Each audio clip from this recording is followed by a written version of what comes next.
Monsieur le ministre, messieurs les conseillers, chers collègues, mesdames, mesdemoiselles, messieurs, la première séance de la législature 2013-2018 est ouverte. Je souhaite excuser tout d'abord l'absence de Madame Marie-Pierre Gramalia, conseiller du gouvernement pour l'équipement, l'environnement et l'urbanisme, retenue pour des raisons familiales.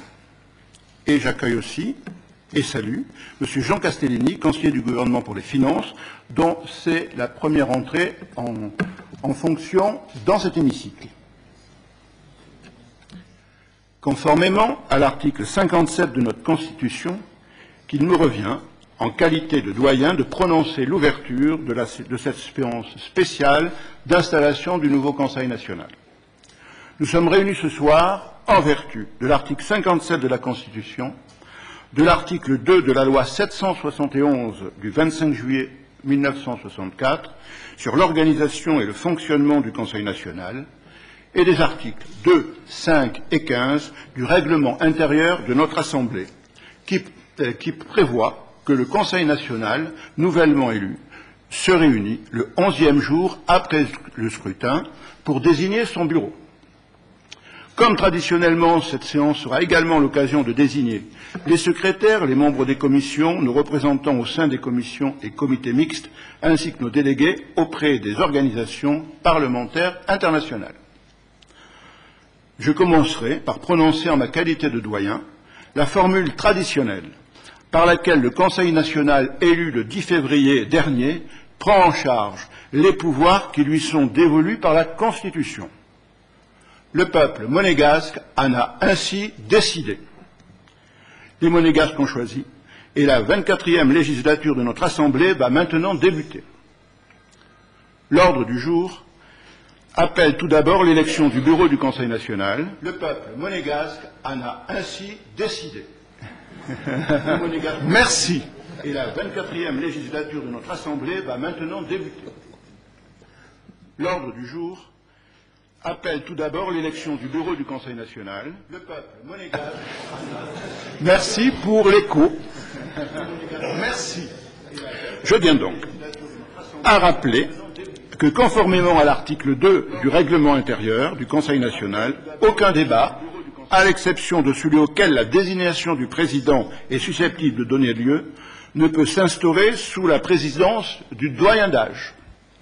Cependant, avant de procéder à l'élection du nouveau président, Monsieur le ministre, mes chers collègues, je souhaite vous dire quelques mots auxquels j'associe mes compatriotes et résidents.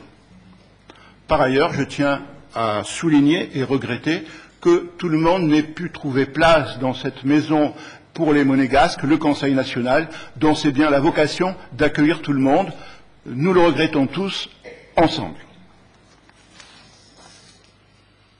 Être doyen offre au moins un double avantage.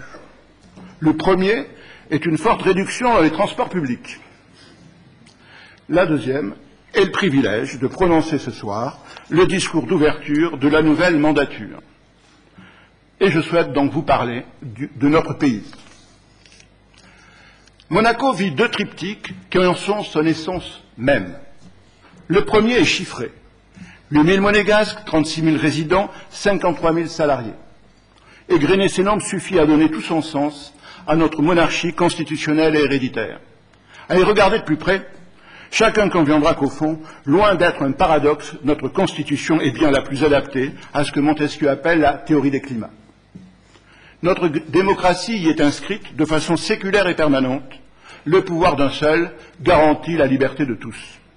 Oui, notre prince Albert II est le garant de notre démocratie à nos yeux et dans nos âmes. Que tous se le disent, où qu'il soit, Monaco aime son prince est Monaco. Le deuxième triptyque concerne la vie des Monégasques et des résidents. Le bonheur, le changement, l'action. Le bonheur. Tant de philosophes l'ont disserté, rassurez-vous que je ne m'essierai pas ce soir. Toutefois, Monaco baigne dans cet état durable de plénitude, de satisfaction, état agréable et équilibré de l'esprit et du corps, d'où le plus souvent la souffrance, le stress, l'inquiétude et le trouble sont absents. Pour reprendre Emmanuel Kant, le bonheur est la satisfaction de toutes nos inclinaisons. Évidemment, ce programme est impossible. Mais le bonheur ne demande en réalité que de satisfaire nos besoins, c'est-à-dire nos seuls désirs naturels et nécessaires. Depuis la fin de la guerre, sous l'impulsion du prince régnier, Monaco peut se réjouir d'avoir atteint cette plénitude. Sa vision de notre pays, qu'il nous a fait partager, s'est traduite par une stratégie de développement qui a permis de claironner au monde. Nous sommes un territoire exigu, mais nous sommes un pays reconnu. Ce résultat s'est fait avec l'appui de nos anciens et de nos prédécesseurs au Conseil national. Je tiens à leur rendre hommage ce soir. Monaco a inventé aussi son modèle social de solidarité que beaucoup nous envient.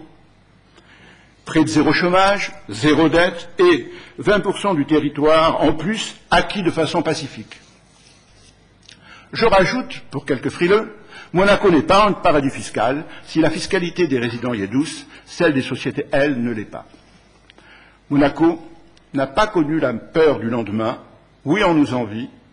Monaco est entré tranquillement dans la modernité.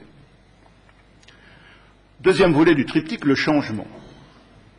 La victoire de notre équipe Horizon Monaco est déjà un changement. Mais je veux ce soir aller plus avant. La crise économique et financière de 2008 a bouleversé l'ordre du monde. Des tendances socio-économiques qui se cachaient au fond des océans sont montées à la surface tel un tsunami. Le monde occidental en général et l'Europe en particulier ne dominent plus le monde. Les pays émergents changent la donne. Ce qui se passe aujourd'hui à Rio, Shanghai ou Delhi est tout aussi important que ce qui se passe à Londres, Paris ou Berlin. Or, nous sommes en Europe et nous commerçons essentiellement avec l'Europe. Le changement est là, devant nous, nécessaire et difficile. Qu'on ne se trompe pas, il ne s'agit pas simplement d'inventer de nouveaux produits ou de nouveaux services. C'est un changement de monde dont il s'agit. Nous devons réinventer notre modèle de développement relativement à ces nouvelles frontières. Le prince Albert II, dans son discours d'avènement, indiquait déjà le chemin. Je cite, « La modernité, c'est la capacité à comprendre notre époque en profondeur, à repérer les lignes de force qui la traversent et à se mettre à l'unisson de ces tendances profondes. » Nous y sommes. Oui, nous devons changer. Oui, nous devons nous adapter. Troisièmement, l'action. S'adapter, c'est agir. La nouvelle majorité du Conseil national va apporter sa pierre au changement. Pour moi, j'ai toujours fait mienne la maxime de Saint-Exupéry, agis toujours de telle manière que la maxime de ton action puisse être érigée en loi universelle. Fais ton devoir. Préserver notre identité, préserver notre modèle social, ce n'est pas se recroqueviller sur nous-mêmes, au contraire, c'est s'ouvrir encore plus au monde. D'ailleurs, notre pays, où résident près de 130 nationalités, est naturellement ouvert aux autres. Nous devons contribuer à inventer un nouveau modèle de développement. Cela veut dire concrètement revisiter notre approche de l'attractivité du pays. Je noterai en particulier l'importance d'accueillir des activités de recherche et de création porteuses de valeur et d'emploi, et, ce n'est pas une surprise, je rajouterai, faire de la culture un des leviers de cette attractivité. Agir tranquillement, mais sûrement, sans peur du changement, c'est l'assurance de notre bonheur futur et de celui des générations futures, des jeunes générations. Nous y sommes prêts, tous ensemble. Je vous remercie.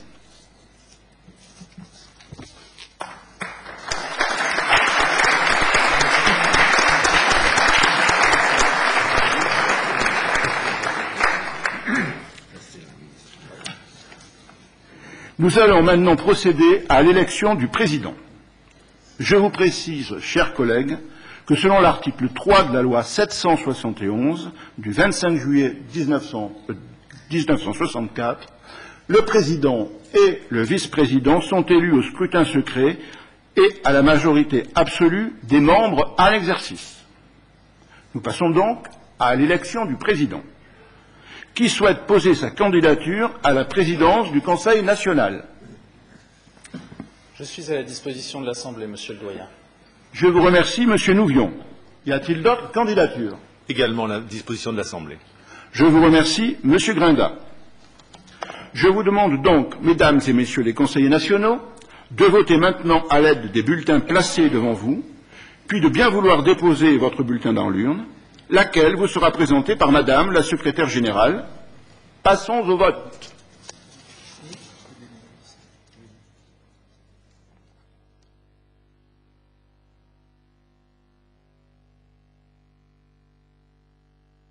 Pardon ?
Je prie maintenant Madame Caroline Rouguignon-Vernin et Monsieur Thierry Crovetto, qui sont les deux plus jeunes conseillers nationaux de l'Assemblée, de dépouiller le scrutin, assistés de Madame la secrétaire générale.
Voici les résultats du scrutin. J'attends que mes deux collègues aient eu le temps de regagner leur siège. Merci pour votre travail. Nombre de votants, 24. Majorité absolue, 13. Laurent Nouvion, 21. Jean-Louis Grinda, 3. Vote exprimé, 24. Je proclame Laurent Nouvion président du Conseil national et je l'invite à venir occuper.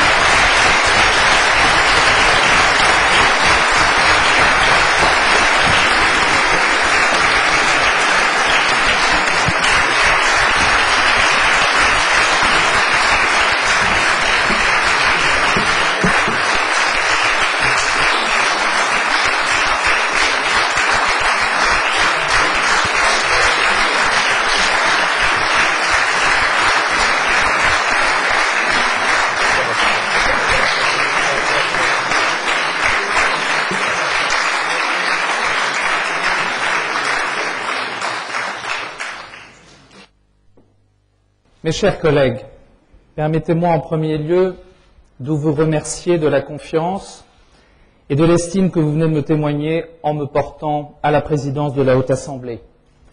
Soyez assurés que je mesure l'honneur qui m'est fait et le poids de l'exercice de cette haute fonction qui m'oblige plus que jamais, 11 jours, après la confiance que vous nous avez témoignée lors du scrutin du 10 février dernier.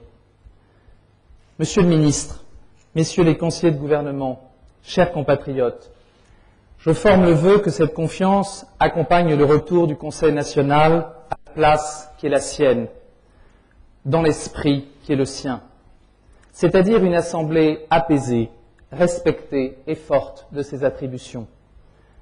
Un élément incontournable du triptyque institutionnel sans lequel la principauté ne peut connaître de fonctionnement équilibré et vertueux.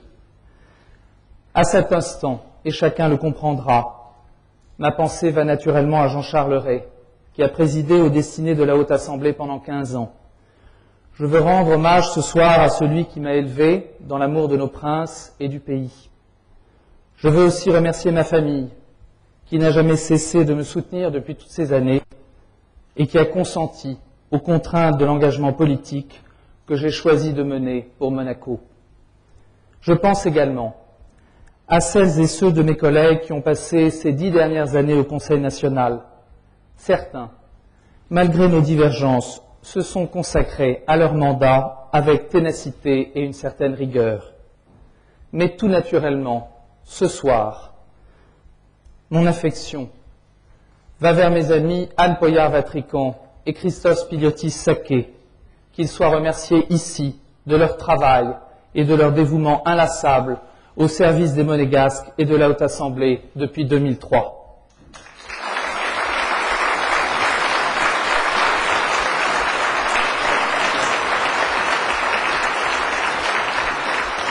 Je pense également enfin à tous mes prédécesseurs,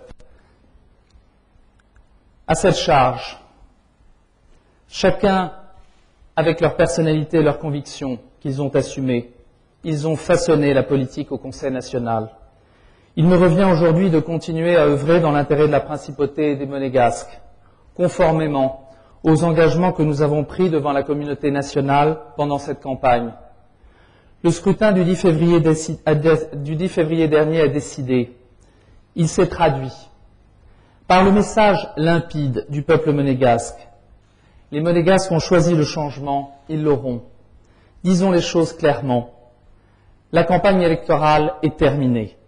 L'heure est au rassemblement de tous les compatriotes derrière le prince souverain, le gouvernement princier et bien sûr derrière le nouveau Conseil national légitime pour les 5 prochaines années.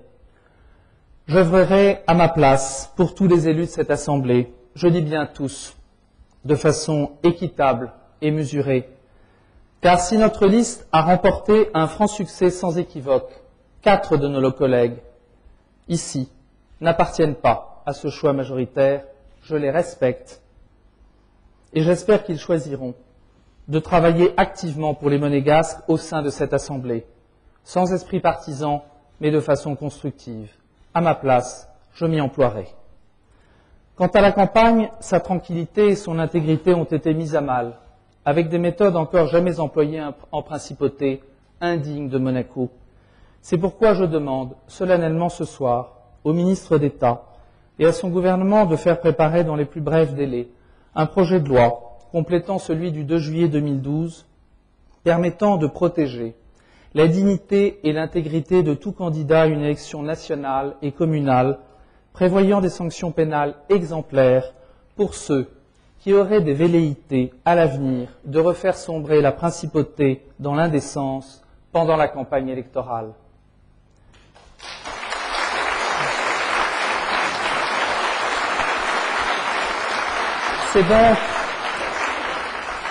C'est donc la première fois que ce bâtiment installe les nouveaux élus issus des dernières élections nationales.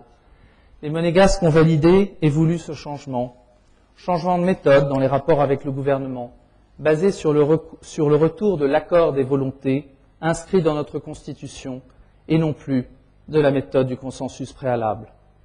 J'assure le gouvernement que l'accord des volontés ne peut être fondé que sur la confiance réciproque que nous avons les uns et les autres dans la loyauté du partenaire institutionnel. Nous voilà donc face à ce que nous pourrions appeler une obligation de résultat, d'entente, pour les intérêts du pays et ceux de nos compatriotes. C'est ainsi, Monsieur le Ministre, que j'envisage la politique du pas vers l'autre. Un changement de rythme qui va se traduire très prochainement par deux modifications majeures. La première tiendra à la fois à la fréquence des commissions mixtes avec la SBM et celle des commissions de placement de fonds. J'y reviendrai dans un instant de façon plus précise. Et la deuxième concerne la période cruciale du mois de septembre au mois de décembre, celle du budget rectificatif que nous vous demandons d'ores et déjà d'étudier dès le 1er octobre en séance publique, et celle du budget primitif avec les séances publiques du début du mois de décembre. Je vous demande, Monsieur le Ministre, de bien vouloir éviter de programmer l'ensemble des réunions uniquement dans cette période, mais de procéder à un meilleur étalement des séances de travail afin de respecter le rythme de la Haute Assemblée et ses élus. Nous souhaitons que le travail du Conseil national soit facilité afin de rendre plus efficace le dialogue entre nos deux institutions, dialogue vital pour la principauté. Dans quelques jours, les commissions permanentes et spéciales du Conseil national se réuniront pour élire leur président. Leur organisation sera renforcée par la désignation de responsables pour l'étude de questions déterminées. Par exemple, pour la modernisation de l'économie, pour le travail et l'emploi, pour la santé, pour le commerce et les entreprises. Dans le même esprit, et conformément à l'article 13 du règlement intérieur, je proposerai tout à l'heure la création d'une nouvelle commission spéciale. Ce choix marque la volonté forte de mener à bien l'étude du projet de loi d'organisation du Conseil national et du règlement intérieur en souffrance depuis 2002.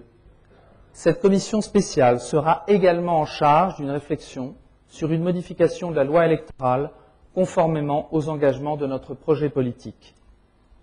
Par ailleurs, nous demandons officiellement ce soir au gouvernement à ce que la commission d'attribution des logements domaniaux prévoie une place à un élu n'appartenant pas à la majorité. Nous souhaitons, par ce geste, dépolitiser cette commission. Nous le devons à nos compatriotes. Nous voilà donc maintenant dans le temps de l'action, au cœur des dossiers. Le Conseil national va se mettre au travail sans tarder. C'est aussi le temps de déterminer un calendrier des priorités. Ces priorités ont été présentées aux Monégasques dans le projet politique qu'ils ont validé le 10 février dernier. Ce projet, il est là. Nous demandons au gouvernement princier d'en tenir compte. C'est la colonne vertébrale politique des 20 élus que vous avez devant vous. Tout d'abord, concernant la priorité nationale, la cellule de veille sera active au Conseil national au plus tard fin mars. Chaque Monégasque ou conjoint de Monégasque pourra, s'il le souhaite, saisir cette entité s'il considère que ses droits constitutionnels n'ont pas été respectés. Chaque cas sera analysé scrupuleusement par une équipe dédiée et s'il s'avère qu'en effet, il y a eu non-respect du principe de la priorité nationale, le Conseil national saisira le gouvernement. Concernant le Conseil de l'Europe, je me rendrai personnellement à Strasbourg les 22 et 23 avril à l'occasion de la session de l'Assemblée parlementaire du Conseil de l'Europe. Quant à la Commission de Venise, nous sommes prêts à accueillir ses représentants en mars afin de reprendre le dialogue sur une autre base et les convaincre, argument à l'appui, que nous ne voulons pas d'une évolution vers un régime parlementaire. Nous défendrons ce que nous sommes, notre âme, nos traditions, nos particularismes et notre schéma constitutionnel. Concernant l'offre domaniale, nous demandons officiellement au gouvernement de nous présenter, avant le budget primitif 2014, 2 projets domaniaux dont la construction pourra être achevée avant fin 2018, assurant près de 200 nouveaux logements pour nos compatriotes. Le gouvernement dispose de suffisamment d'autorité et de moyens pour nous présenter ces 2 projets. En outre, nous invitons le gouvernement à nous proposer une fusion de la direction de l'habitat et de l'administration des domaines afin de procéder à la création d'une foncière d'État saluée et demandée par beaucoup de nos compatriotes. Par ailleurs, seront mis en priorité à l'agenda de la commission de législation le projet de loi sur l'organisation judiciaire et celui de la modification du code de procédure pénale en matière de garde à vue, afin que ces deux textes soient votés fin juin.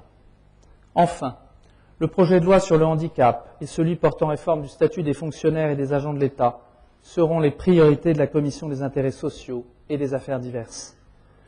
Je veux terminer en évoquant deux dossiers d'importance.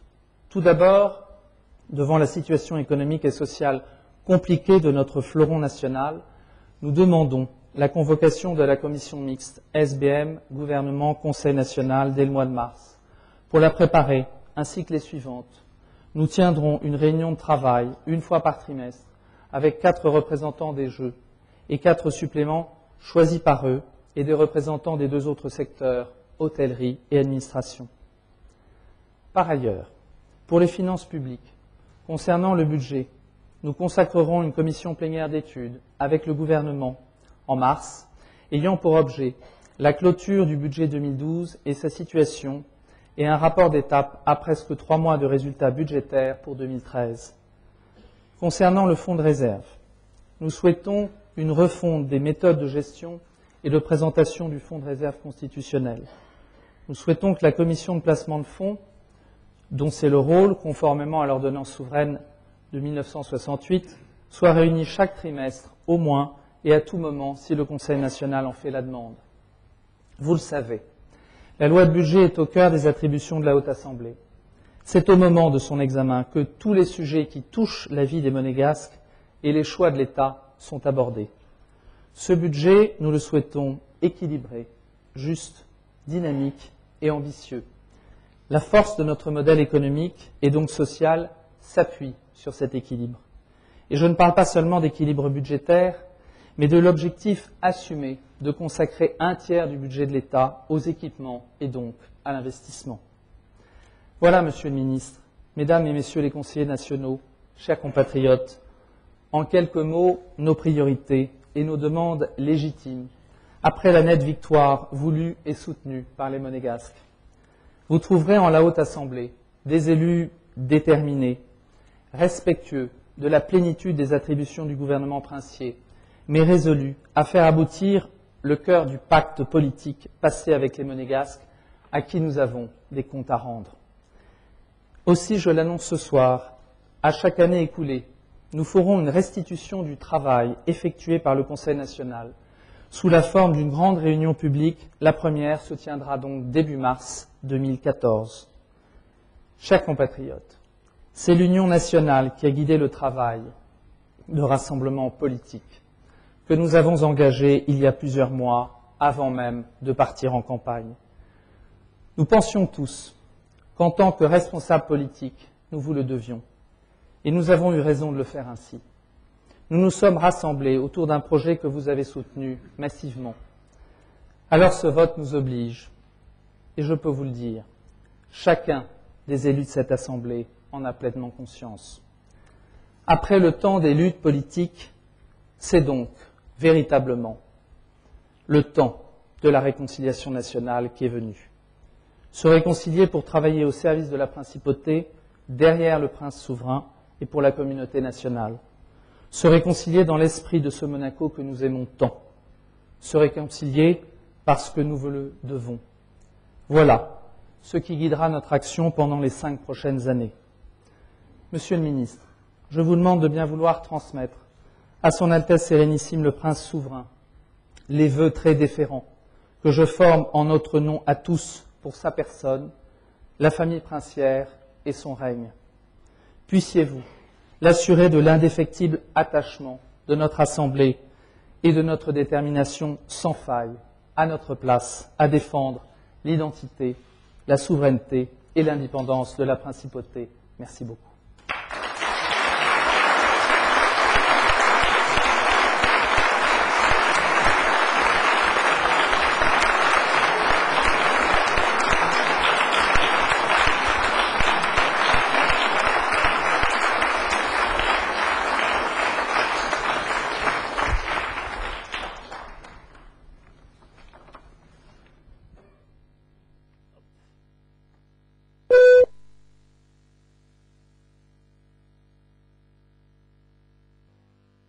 Ministre, je crois que vous souhaitez répondre, je vous en prie. Je vous remercie, Monsieur le Président. Monsieur le Président, je tiens en tout premier lieu à vous adresser, en mon nom et au nom du gouvernement princier, mes chaleureuses félicitations pour l'élection qui vient de vous porter à la tête du Conseil national. Mesdames et Messieurs les conseillers nationaux, je souhaite également vous féliciter puisque vous venez d'être élus par les Monégasques pour les représenter. 14 d'entre vous ont pour la première fois l'honneur de siéger au Conseil national, alors que 10 ont déjà l'expérience d'une ou plusieurs mandatures. Je ne manquerai pas, Monsieur le Président, de transmettre, ainsi que vous le souhaitez, en votre nom et au nom de tous les élus, vos vœux très déférents à l'attention de notre prince souverain et de sa famille. Monsieur le Président, soyez assuré également que le gouvernement princier sera à vos côtés pour ce qui est de la défense de l'identité, de la souveraineté et de l'indépendance du pays. À ce titre, il sera extrêmement vigilant lorsqu'il s'agira d'accueillir à Monaco une délégation de la Commission de Venise, à laquelle, argument à l'appui, il indiquera, comme vous le ferez, que nos institutions sont particulièrement bien adaptées à notre pays et que personne ici ne souhaite d'évolution vers un régime parlementaire. À tous, je veux dire ce soir ma certitude que nous ferons ensemble du bon travail. Vous trouverez auprès de moi-même et des membres du gouvernement une grande disponibilité, une grande attention envers les préoccupations que vous exprimerez afin d'entretenir un dialogue fécond avec le Conseil national, comme le veulent nos institutions, dans le respect des prérogatives de chacun.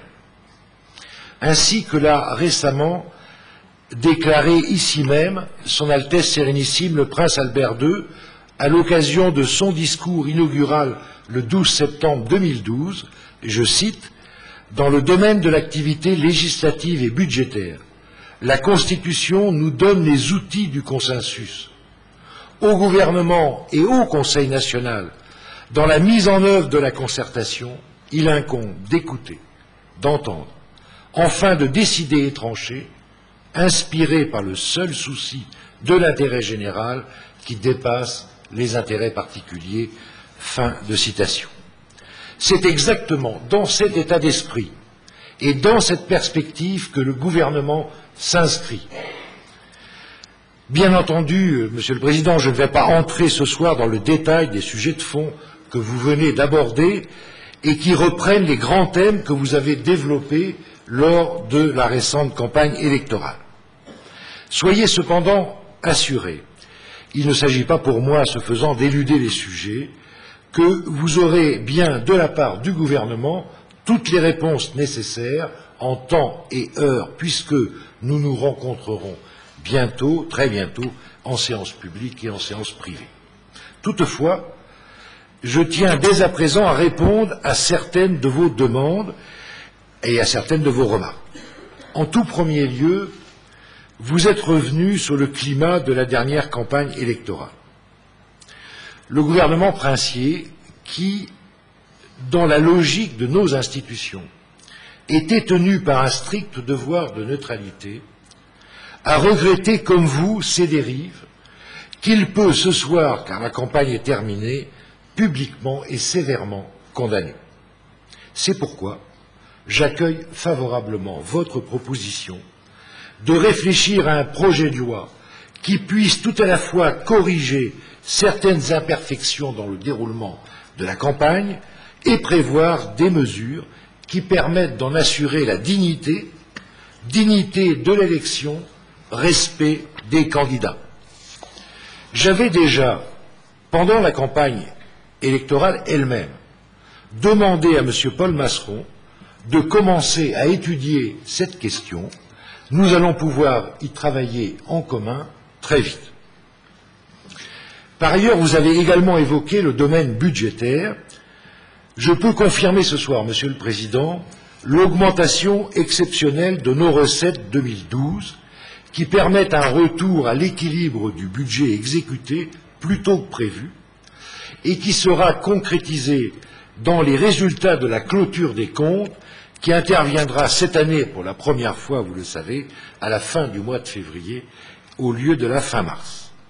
C'est donc bien volontiers que le gouvernement est prêt à participer rapidement à une commission plénière d'études, lors de laquelle nous pourrons tout à la fois examiner ces résultats, mais parler également de l'organisation de nos travaux pour le budget rectificatif et le budget primitif. Il s'agit d'un sujet compliqué, car nos agendas sont, à partir du début de l'automne et jusqu'à la fin de l'année, extrêmement chargés. Le gouvernement avait d'ailleurs pris l'initiative d'écrire à ce sujet au Conseil national à la fin de l'année dernière, afin qu'une réflexion sur les méthodes de travail soit engagée de concert. Pour ce qui concerne les réunions de la commission de placement de fonds et de la commission mixte avec la SBM, le gouvernement a bien pris note de votre souhait de les voir se tenir plus fréquemment.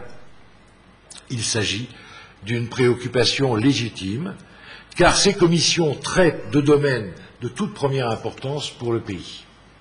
Nous allons bien évidemment les réunir très prochainement et nous reparlerons, si vous le voulez bien, à cette occasion de la question de leur cadencement.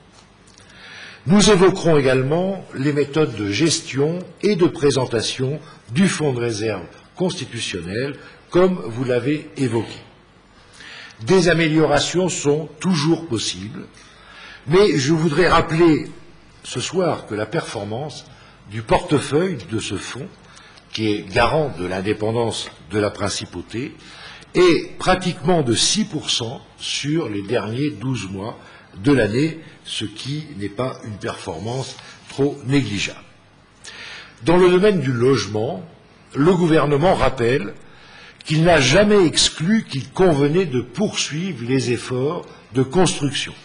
Et il est prêt, bien sûr, à en discuter avec le Conseil national, à la lumière de l'étude scientifique réalisée par l'INSEE, et je vous propose donc, Monsieur le Président, de nous réunir très rapidement sur ce sujet.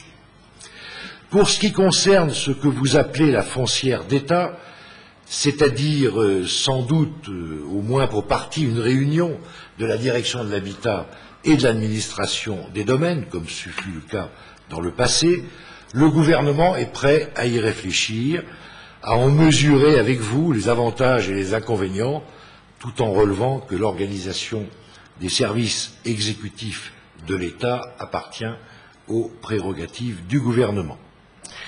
Le gouvernement a d'ailleurs demandé une étude sur la gestion des immeubles domaniaux à l'inspection générale de l'administration et nous aurons bien entendu l'occasion d'évoquer ensemble les conclusions de cette étude.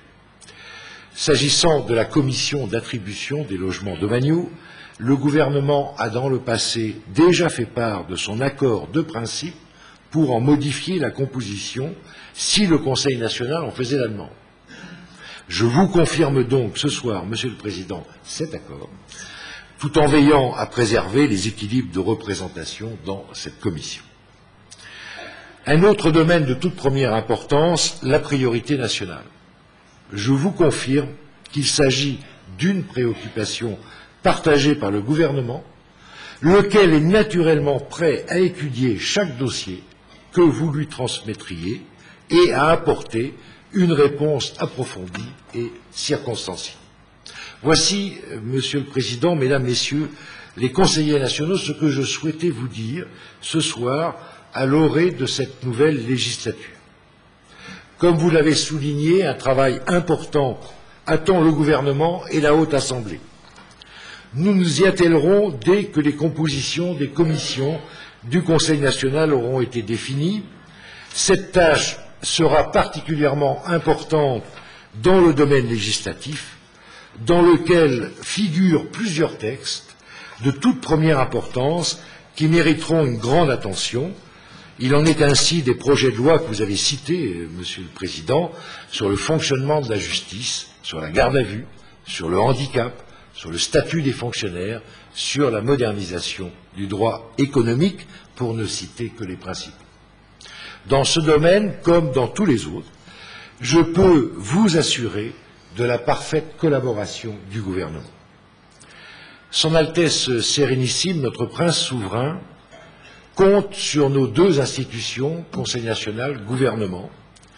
Il compte sur nous, il compte sur chacun de nous pour l'accomplissement de ce travail dans un esprit de consensus que l'on pourrait résumer par la formule un pas vers l'autre que vous avez reprise également, Monsieur le Président, dans votre discours. Soyez certain que le gouvernement demeurera, comme vous, profondément attaché à cet esprit, au demeurant garant de notre stabilité politique, pour parvenir à notre objectif commun, contribuer à la prospérité économique de Monaco et assurer le bien-être de ses nationaux et ainsi que de tous ceux qui participent à son rayonnement. Je vous remercie. Merci beaucoup.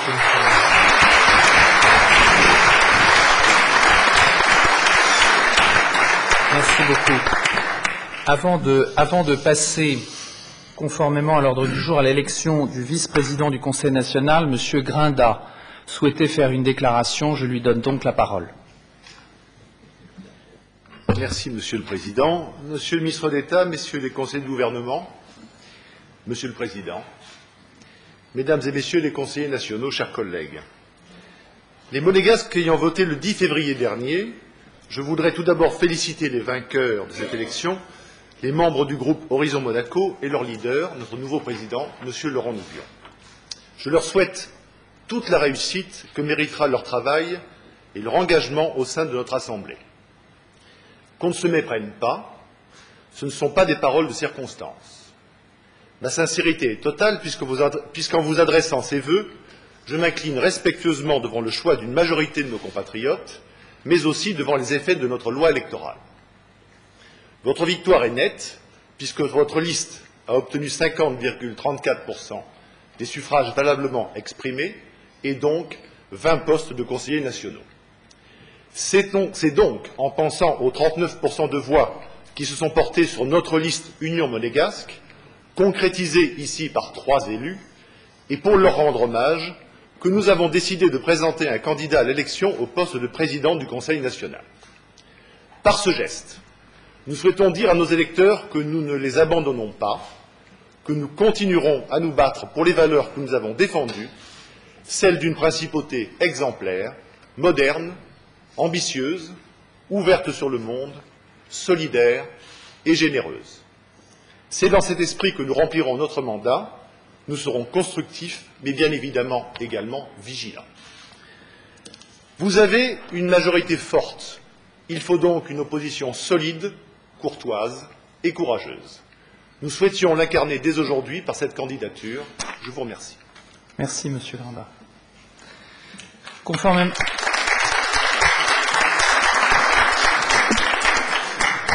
à l'ordre du jour, nous allons désormais passer à l'élection du vice-président du Conseil national. Qui est candidat à la vice-présidence du Conseil national? Monsieur le Président, tout comme vous, je pose ma candidature au poste de vice-président. Je vous remercie, Monsieur Stener. Y a-t-il d'autres candidatures?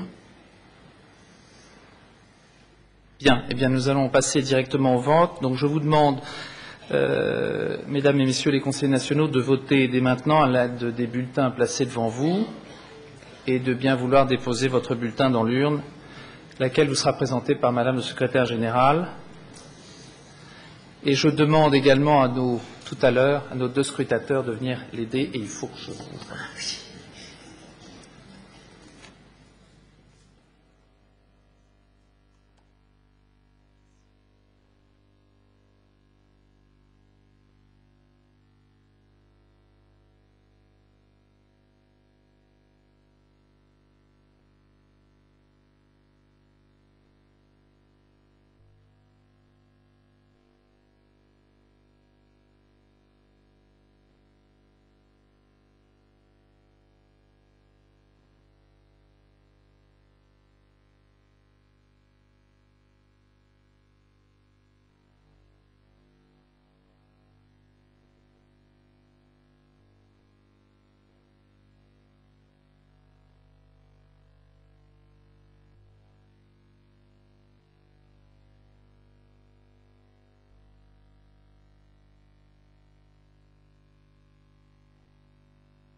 nos deux scrutateurs, Madame Caroline Rouguignon-Vernin et Monsieur Thierry Crovetto, de bien vouloir assister Madame le secrétaire général pour le dépouillement. Merci.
Voici les résultats du scrutin. Nombre de votants 24, majorité absolue 13. Nombre de votes en faveur de M. Steiner 21. M. Christophe Steiner, vous êtes élu vice-président du Conseil national. Toutes mes félicitations.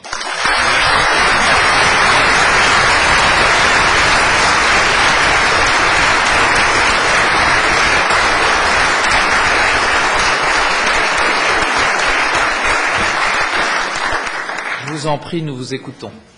Monsieur le Président, chers collègues, c'est avec une profonde humilité que je tiens à vous remercier de la confiance que vous venez de me témoigner en m'élisant à la fonction de vice-président de notre Haute Assemblée.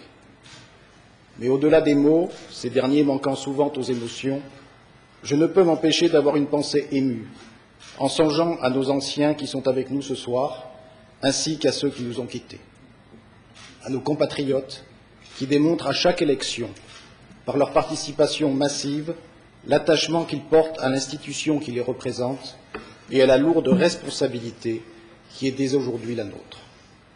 Je me suis interrogé sur le rôle de vice-président du Conseil national et me souvenant que l'homme étant par nature un animal politique, c'est tout naturellement que je me suis tourné vers la philosophie zoologique du chevalier de Lamarck, précurseur de la biologie et de la nécessité théorique de l'évolution, en me disant que si la fonction crée l'organe, l'organe devait tout naturellement jouer pleinement sa fonction. C'est ainsi que j'entends donner à celle que vous m'avez confiée un rôle actif. Monsieur le Président, vous me connaissez, j'ai toujours eu mon indépendance d'esprit et mon franc-parler. Ces 12 euphémismes, qui veulent dire que j'ai un foutu caractère, mais vous aussi, ces 12 euphémismes d'un soir m'accompagneront toujours pour vous seconder dans toutes les obligations politiques et officielles que vous confère la tâche qui est désormais la vôtre. Chers collègues, et je m'adresse ici plus particulièrement aux nouveaux élus, vous trouverez en moi quelqu'un de disponible et prêt à vous assister au mieux dans l'exercice de vos nouvelles responsabilités. Abordez cette nouvelle fonction avec la modestie qui se doit, sans pour autant renoncer à vos convictions. Comme nous l'enseigne ces vers de Rudyard Kipling, si tu peux rencontrer triomphe après défaite et recevoir ces deux menteurs d'un même front, si tu peux conserver ton courage et ta tête quand tous les autres les perdront. Je vous remercie.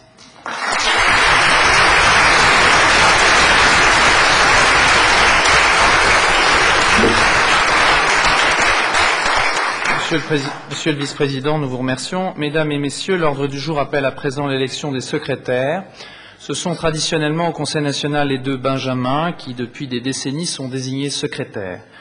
Je vous propose donc que nous soyons fidèles à la tradition et je vais donc demander à Madame Caroline Rouguignon-Verdun et à Monsieur Thierry Crovetto s'ils acceptent d'être candidats à la fonction de secrétaire. Madame Caroline Rouguignon-Verdun, acceptez-vous cette fonction? Oui, je l'accepte. Bien. Et Monsieur Thierry Crovetto, acceptez-vous également cette fonction? Oui, Monsieur le Président, je l'accepte. Bien.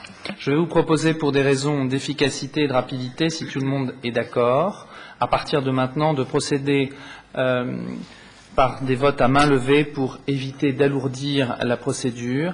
Y a-t-il des objections sur le principe du vote à main levée pour la suite de cette séance? Bien. Je vais donc mettre aux voix l'élection de Madame Caroline Rouguignon-Verdun et de Monsieur Thierry Crovetto au poste de secrétaire du Conseil national. Avis contraire? Abstention? Madame Caroline Rouguignon-Verdun et Monsieur Thierry Crovetto sont donc élus secrétaires du Conseil national.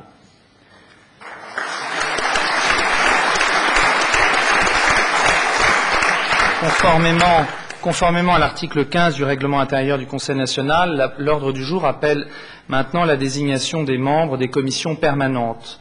En vertu de l'article 14 de ce texte, chaque commission permanente doit comporter 5 membres au moins, et en vertu de son article 16, chaque conseiller doit faire partie de l'une au moins des 4 commissions.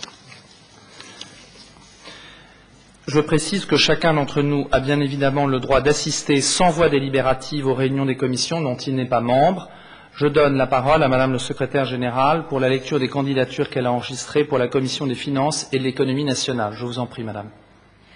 Monsieur Jean-Charles Alavena, Madame Nathalie Amorati-Blanc, Messieurs Christian Barilaro, Daniel Boéry, Claude Boisson, Marc Burini, Philippe Clérici, Thierry Crovetto, Jean-Michel Cuqui, Éric Héléna, Alain Fessini, Madame Béatrice Fresco-Rolfo, Monsieur Jean-Louis Grinda, Madame Sophie Lavagna, Messieurs Laurent Nouvion, Bernard Pasquier, Thierry Poirier, Jacques Ritt, Jean-François Robillon, Christophe Robineau, Mesdames Valérie Rossi, Caroline Rouguignon-Verdun, Monsieur Christophe Stener et Monsieur Pierre Svara. Je mets la composition de cette commission aux voix. Avis contraire? Abstention? La commission des finances et de l'économie nationale est adoptée. Afin de ne pas prolonger cette première séance de la mandature, l'élection des présidents de commission se fera en réunion de chacune des commissions. Nous allons maintenant passer à la commission suivante. Madame la secrétaire générale, je vous en prie. Commission des intérêts sociaux et des affaires diverses. Monsieur Jean-Charles Alavena, Madame Nathalie Amorati-Blanc, Messieurs Christian Barilaro, Daniel Boéry, Claude Boisson, Marc Burini, Philippe Clérici, Thierry Crovetto, Jean-Michel Cuqui, Éric Héléna, Alain Fessini, Madame Béatrice Fresco-Rolfo, Monsieur Jean-Louis Grinda, Madame Sophie Lavagna, Messieurs Laurent Nouvion, Bernard Pasquier, Thierry Poirier, Jacques Ritt, Jean-François Robillon, Christophe Robineau, Mesdames Valérie Rossi, Caroline Rouguignon-Verdun, Messieurs Christophe Stener et Pierre Svara. Je mets la composition de la commission des intérêts sociaux et des affaires diverses aux voix. Avis contraire? Abstention? La composition de cette commission est adoptée. Madame la secrétaire générale, vous avez également la parole. Commission de législation, Monsieur Jean-Charles Alavena, Madame Nathalie Amorati-Blanc, Monsieur Christian Barilaro, Monsieur Daniel Boéry, Claude Boisson, Marc Burini, Philippe Clérici, Thierry Crovetto, Jean-Michel Cuqui, Éric Héléna, Alain Fessini, Mesdames Béatrice Fresco-Rolfo, Sophie Lavagna, Messieurs Laurent Nouvion, Thierry Poirier, Jacques Ritt, Christophe Robineau, Mesdames Valérie Rossi, Caroline Rouguignon-Verdun, Messieurs Christophe Stener et Pierre Svara. Y a-t-il d'autres candidatures? S'il n'y a pas d'autres candidatures, je mets la composition de la commission de législation aux voix. Avis contraire? Abstention? La commission est donc adoptée.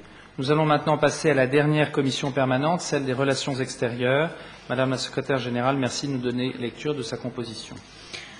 Commission des relations extérieures, Monsieur Jean-Charles Alavena, Madame Nathalie Amorati-Blanc, Messieurs Christian Barilaro, Daniel Boéry, Claude Boisson, Marc Burini, Philippe Clérici, Thierry Crovetto, Jean-Michel Cuqui, Éric Héléna, Alain Fessini, Madame Béatrice Fresco-Rolfo, Monsieur Jean-Louis Grinda, Madame Sophie Lavagna, Messieurs Laurent Nouvion, Thierry Poirier, Jacques Ritt, Christophe Robineau, Mesdames Valérie Rossi, Caroline Rouguignon-Verdun, Messieurs Christophe Stener et Pierre Svara. Y a-t-il d'autres candidatures? S'il n'y a pas d'autres candidatures, je mets la composition de la commission des affaires des relations extérieures aux voix. Avis contraire? Abstention? La commission est adoptée. En 1978, en application de l'article 13 du règlement intérieur, le Conseil national décidait de créer une commission spéciale de la jeunesse pour traiter des questions de la jeunesse ayant trait à l'éducation, à la santé, à la formation et au sport. En 2003, cette commission a pris l'appellation de Commission de l'éducation et de la jeunesse. Je vais mettre aux voix le principe de la reconduction de cette commission spéciale. Y a-t-il des avis contraires? Des abstentions? La commission spéciale de l'éducation et de la jeunesse est donc reconduite. Madame la secrétaire générale, je vous remercie de donner lecture de la composition de la commission de l'éducation et de la jeunesse. Monsieur Jean-Charles Alavena, Madame Nathalie Moratti-Blanc, Messieurs Christian Barilaro, Daniel Boéry, Claude Boisson, Marc Burini, Philippe Clérici, Thierry Crovetto, Jean-Michel Cuqui, Éric Elena, Alain Ficini, Mesdames Béatrice Fresco-Rolfo, Sophie Lavagna, Messieurs Laurent Nouvion, Thierry Poirier, Jacques Ritt, Christophe Robineau, Mesdames Valérie Rossi, Caroline Rouguignon-Vernin, Messieurs Christophe Stener et Pierre Svara. Y a-t-il d'autres candidatures? Oui, Monsieur le Président. Oui. Donc, rajoutez Monsieur Jean-Louis Grinda. Je mets la composition de cette commission en voix. Les personnes que vous avez citées, les élus que vous avez cités, plus Monsieur Jean-Louis Grinda. Avis contraire, abstention. La composition de cette commission est ainsi adoptée. En 1993, en vertu du même article 13, était instaurée une commission spéciale du logement. Je vous propose de perpétuer cette commission et je mets donc aux voix le principe de sa reconduction. Y a-t-il des avis contraires? Des abstentions? La commission spéciale du logement est donc reconduite. Madame la secrétaire générale, je vous laisse donner lecture de sa composition. Monsieur Jean-Charles Alavena, Madame Nathalie Moratti-Blanc, Messieurs Christian Barilaro, Daniel Boéry, Claude Boisson, Marc Burini, Philippe Clérici, Thierry Crovetto, Jean-Michel Cuqui, Éric Elena, Alain Ficini, Mesdames Béatrice Fresco-Rolfo, Sophie Lavagna, Messieurs Laurent Nouvion, Thierry Poirier, Jacques Ritt, Christophe Robineau, Mesdames Valérie Rossi, Caroline Rouguignon-Vernin, Messieurs Christophe Stener et Pierre Svara. Y a-t-il d'autres candidatures? Oui, Monsieur le Président. Monsieur Pasquier souhaite également faire partie de la commission du logement. Est-ce que vous pouvez le rajouter, Madame la secrétaire générale? Avis contraire? Abstention? La composition de cette commission est donc adoptée. En 2003, en vertu de l'article 13 du règlement intérieur, a été créée la commission des droits de la femme et de la famille. Je vous propose donc de mettre aux voix la reconduction de cette commission des droits de la femme et de la famille. Y a-t-il des avis contraires? Des abstentions?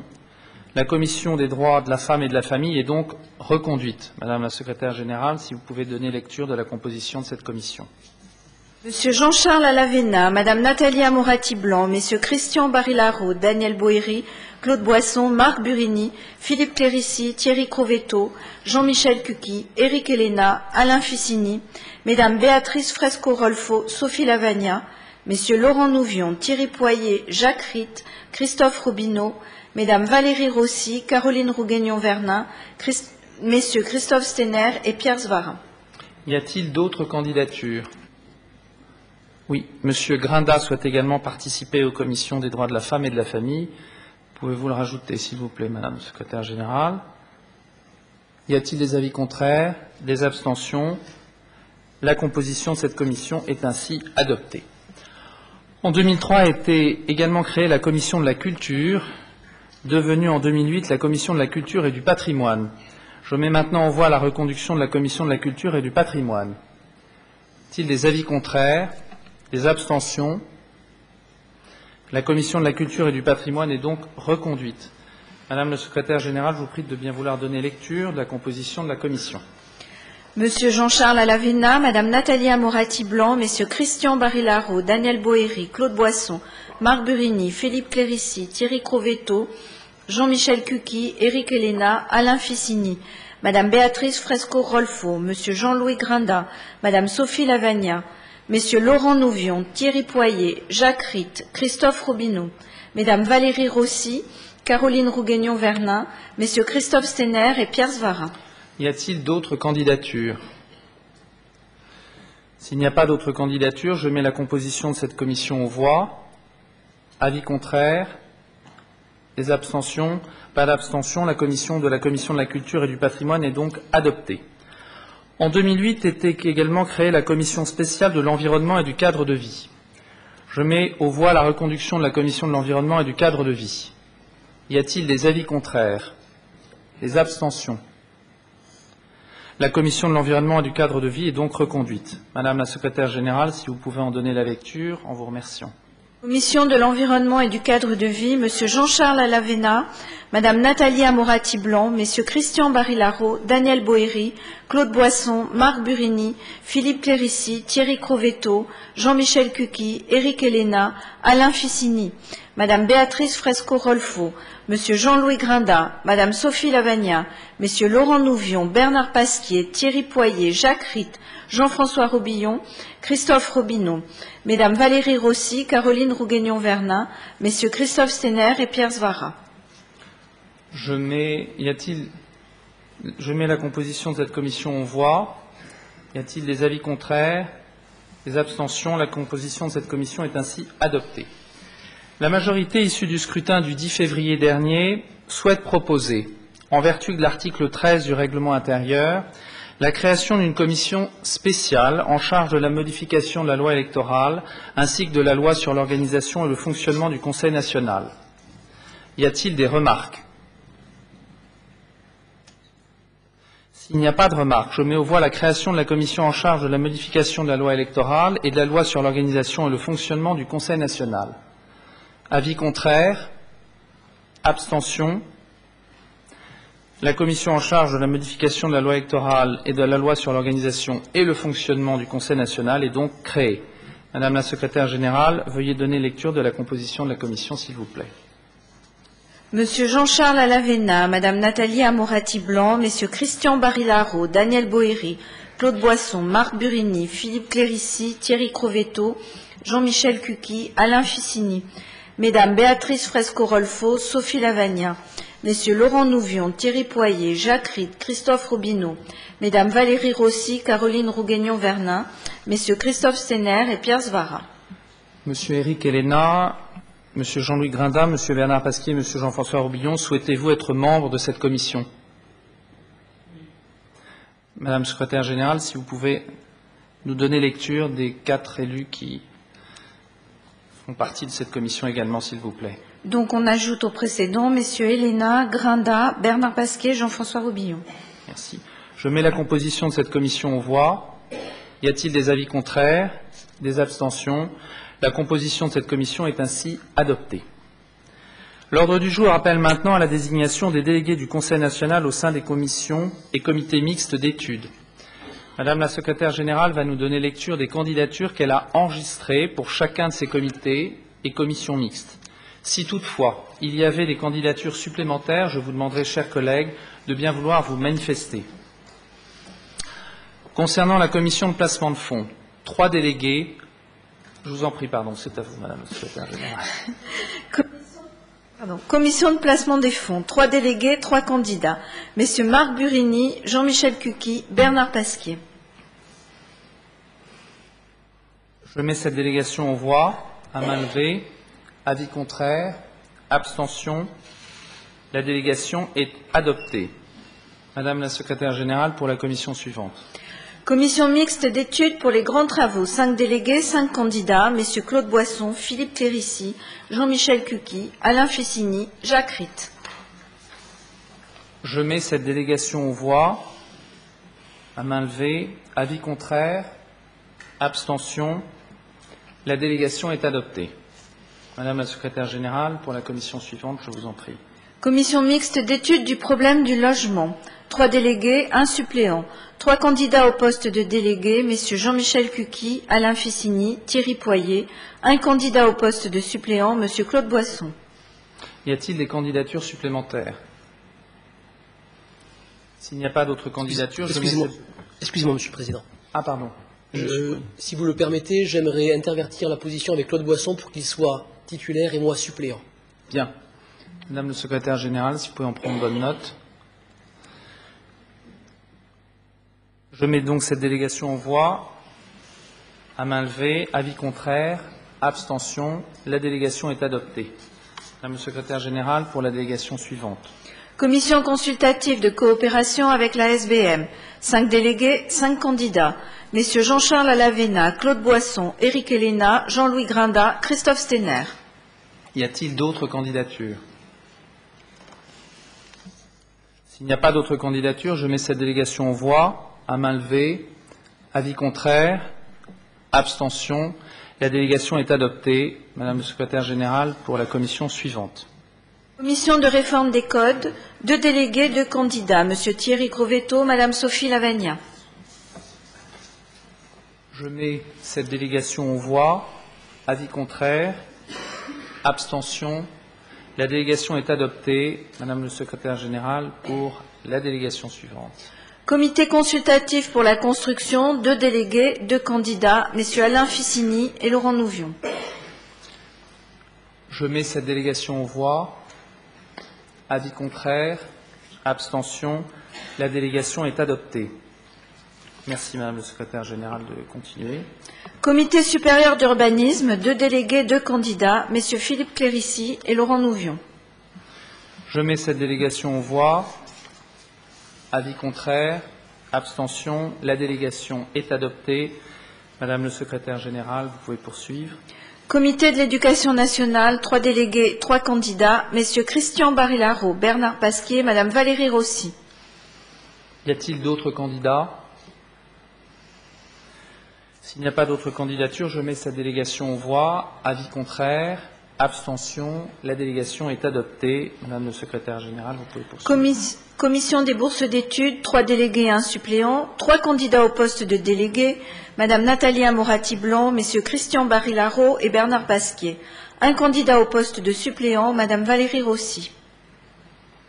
Je mets cette délégation aux voix. Avis contraire, abstention. La délégation est adoptée. Je vous en prie, Madame. Commission nationale des sports, 3 délégués, 4 candidats. Madame Nathalie Amorati-Blanc, messieurs Jean-Louis Grinda, Éric Héléna, Pierre Svara. Nous avons donc 4 candidats pour 3 postes. Donc je demanderai à monsieur Grinda ou à monsieur Héléna si l'un d'eux souhaite se désister ou pas.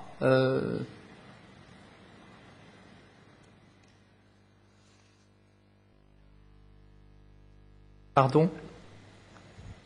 Visiblement, non. C'est-à-dire, vous vous désistez ou pas? Non, je ne désiste pas. Vous ne désistez pas. Donc, nous allons procéder à un vote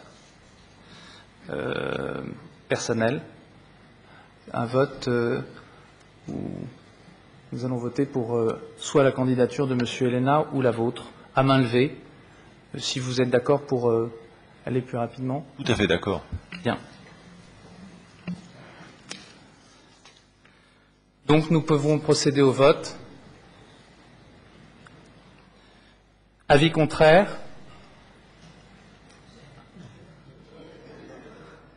Monsieur?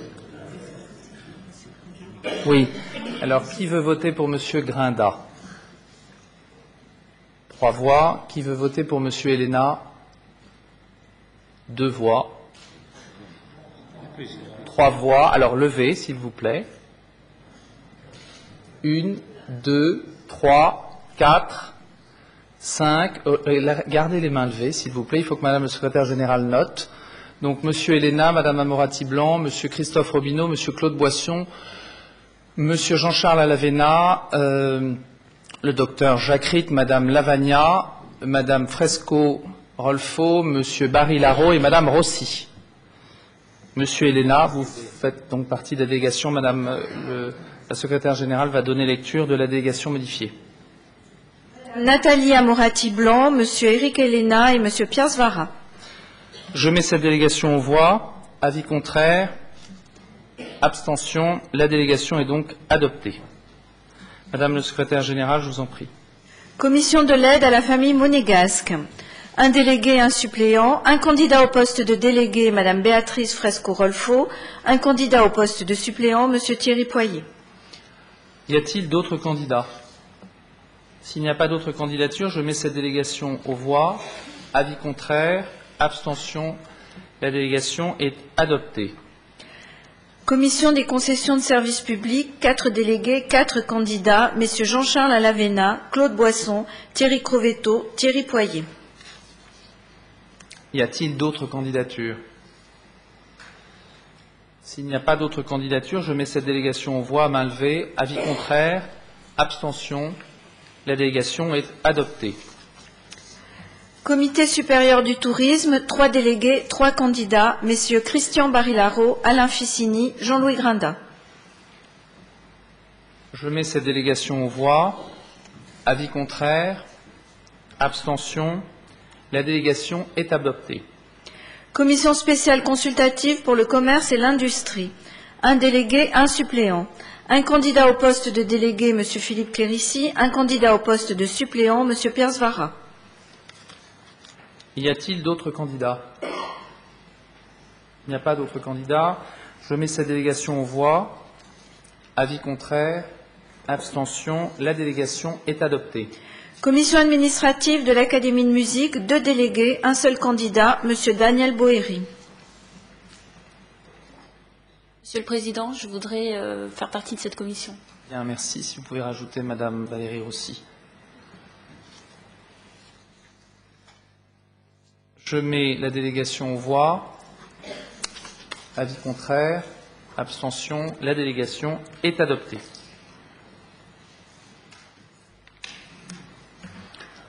Commission d'art plastique, je crois. Oui. Commission de l'école d'art plastique, 2 délégués, 2 candidats, M. Daniel Boéry, Mme Béatrice Fresco-Rolfo. Y a-t-il d'autres candidatures? Il n'y a pas d'autres candidatures. Y a-t-il des avis contraires? Je mets la délégation aux voix. Les abstentions. La délégation est adoptée. Commission des colonies de vacances, 3 délégués, 3 candidats, messieurs Christophe Robineau, Jean-François Robillon, Pierre Svara. Je mets cette délégation aux voix, la composition. Y a-t-il des avis contraires? Des abstentions? La délégation est adoptée. Commission d'assistance aux entreprises en difficulté. Un délégué, un suppléant, un candidat au poste de délégué, M. Jean-Charles Alavena, un candidat au poste de suppléant, M. Philippe Clérici. Je mets cette délégation aux voix. Monsieur le Président, oui, je pense que nous sommes dans l'ordre inverse. C'est M. Clérici et je serai suppléant si vous le voulez. Bien, Madame le Secrétaire Général, si vous pouvez en prendre bonne note.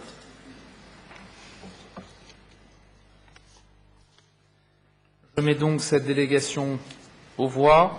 Avis contraire, abstention. La délégation est adoptée.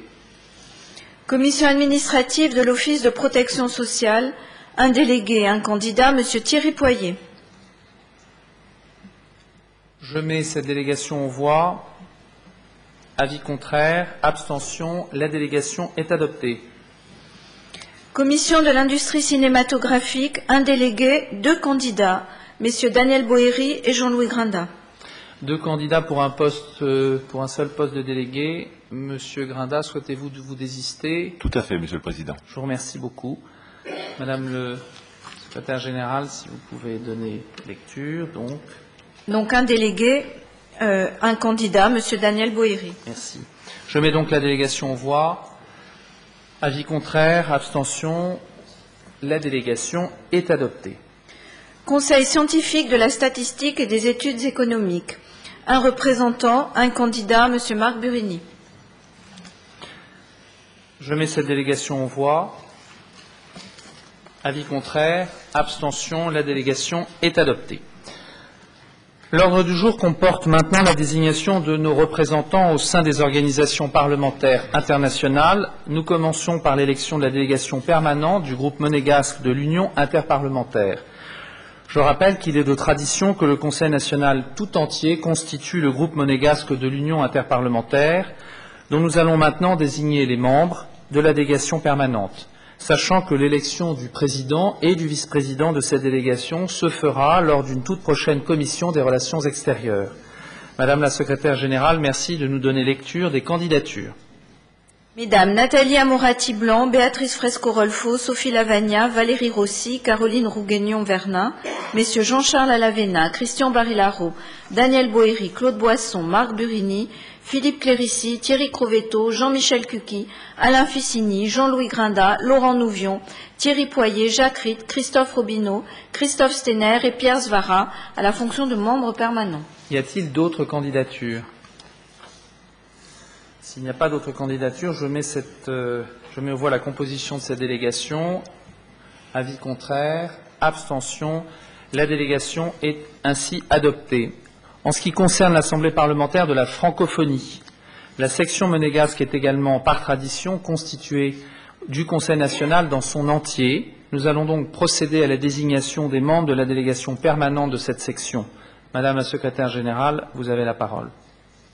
Mesdames Nathalie Amorati-Blanc, Béatrice Fresco-Rolfo, Sophie Lavagna, Valérie Rossi, Caroline Rouguignon-Vernin, Messieurs Jean-Charles Alavena, Christian Barilaro, Daniel Boéry, Claude Boisson, Marc Burini, Philippe Clérici, Thierry Crouvetto, Jean-Michel Cuqui, Alain Ficini, Laurent Nouvion, Thierry Poyer, Jacques Ritt, Jean-François Robillon, Christophe Robineau, Christophe Stener et Pierre Svara à la fonction de membre permanent. Y a-t-il d'autres candidatures? Il n'y a pas d'autres candidatures. Je mets donc aux voix la composition de cette délégation. Avis contraire, mais nous continuons quand même. Abstention, la délégation est ainsi adoptée. Nous continuons avec la désignation des membres du Conseil national qui constituent la délégation de notre Assemblée à l'Assemblée parlementaire de l'Organisation pour la sécurité et la coopération en Europe. Je rappelle qu'il est de tradition que le président du Conseil national soit élu à la fonction de président de cette délégation. Madame la secrétaire générale, vous avez la parole. Mesdames Nathalie Amorati-Blanc, Béatrice Fresco-Rolfo, Sophie Lavagna, Valérie Rossi, Caroline Rouguignon-Vernin, Messieurs Jean-Charles Alavena, Christian Barilaro, Daniel Boéry, Claude Boisson, Marc Burini, Philippe Clérici, Thierry Crouvetto, Jean-Michel Cuqui, Alain Ficini, Laurent Nouvion, Bernard Pasquier, Thierry Poyer, Jacques Ritt, Christophe Robineau, Christophe Stener et Pierre Svara. Y a-t-il d'autres candidatures? Il n'y a pas d'autres candidatures. Président, oui. Vous voulez enlever mon nom, s'il vous plaît. Je ne crois pas que je me suis porté candidat pour cette délégation. Bien. Merci. Si vous voulez prendre note, Madame la secrétaire générale. Je mets donc aux voix la composition de cette délégation modifiée. Avis contraire, abstention. La délégation est ainsi adoptée. En ce qui concerne l'Assemblée parlementaire de la Méditerranée, bien que traditionnellement cette délégation soit désignée par année civile en décembre dernier, nous avions procédé à la reconduction de la délégation existante en informant la dite Assemblée qu'il serait procédé à une nouvelle désignation après les élections nationales du 10 février 2013. Je vous remercie, Madame la secrétaire générale, de donner lecture des candidatures. Madame Nathalie Amorati-Blanc, Messieurs Jean-Charles Alavena, Claude Boisson, Philippe Clérici, Alain Ficini. Y a-t-il d'autres candidatures? Je mets donc aux voix la composition de cette délégation. Avis contraire, abstention. La délégation est ainsi adoptée. Nous poursuivons avec la désignation de 2 délégués du Conseil national à l'Assemblée parlementaire de l'Union pour la Méditerranée. Madame la secrétaire générale, vous avez la parole. 2 délégués, 2 candidats, Messieurs Jean-Charles Alavena et Claude Boisson. Y a-t-il d'autres candidatures? Il n'y a pas d'autres candidatures. Je mets donc aux voix la composition de cette délégation. Avis contraire, l'abstention. La délégation est ainsi adoptée. Nous terminons par l'Assemblée parlementaire du Conseil de l'Europe. Les représentants auprès de cette organisation doivent être choisis par année civile. Cependant, nous avions informé en décembre dernier le secrétaire général de l'Assemblée parlementaire du Conseil de l'Europe qu'il serait procédé à la désignation d'une nouvelle délégation dès l'installation du nouveau Conseil national. Madame la secrétaire générale, vous avez la parole. 2 délégués, 2 suppléants, 2 candidats au poste de délégué, Monsieur Jean-Charles Alavena et Madame Béatrice Fresco-Rolfo, 2 candidats au poste de suppléant, Messieurs Christian Barilaro et Bernard Pasquier. Y a-t-il d'autres candidatures? Il n'y a pas d'autres candidatures. Je mets donc aux voix la composition de cette délégation. Les avis contraires, les abstentions. La délégation est ainsi adoptée. L'ordre du jour appelle désormais l'annonce du projet de loi qui est parvenu au Conseil national depuis la dernière séance publique du 18 décembre 2012. Projet de loi numéro 809, modifiant l'ordonnance loi numéro 341 du 24 mars 1942, réglementant le titre et la profession d'architecte et instituant l'ordre des architectes dans la principauté. Ce texte est parvenu au Conseil national le 13 février 2013. Compte tenu de son objet, je propose qu'il soit renvoyé devant la commission de législation. Y a-t-il des avis contraires? Des abstentions? Ce projet de loi est donc renvoyé devant la commission de législation. Mesdames, Messieurs, l'ordre du jour de cette première séance publique de la législature 2013-2018 étant épuisé, je vous remercie de votre attention et je lève la séance.